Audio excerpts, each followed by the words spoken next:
the Ein Yaakov for today, the blessings of married life, the blessings of married life.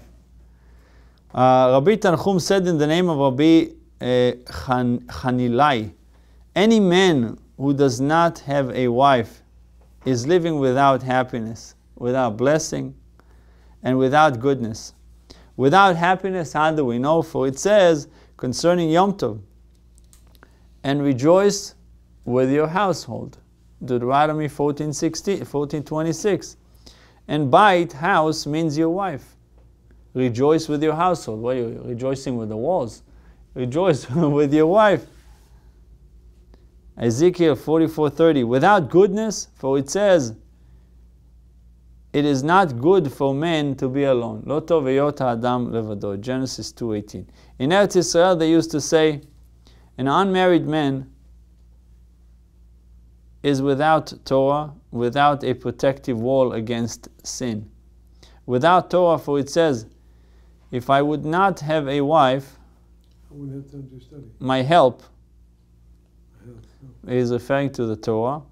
No, it said, if I would not have a wife, my help is taken away from me. The Torah will be taken away from him. That's from Eov. Meaning, if I have to do household chores, if a guy will have to be involved with the laundry and with other things, I will have no time to learn Torah and will forget all I learned. He is considered without a protective wall against sin. How do we know that he is protected? By having a wife, is being protected. We have a protective wall against sins. For it says, woman surrounds and protects her husband. Yirmiyah 31:21. Rabba ben Ula said, an unmarried man is without peace. For it says, Without what? Peace. Shalom, without peace. For it says, you will know that your tent is at peace. Your tent is at peace.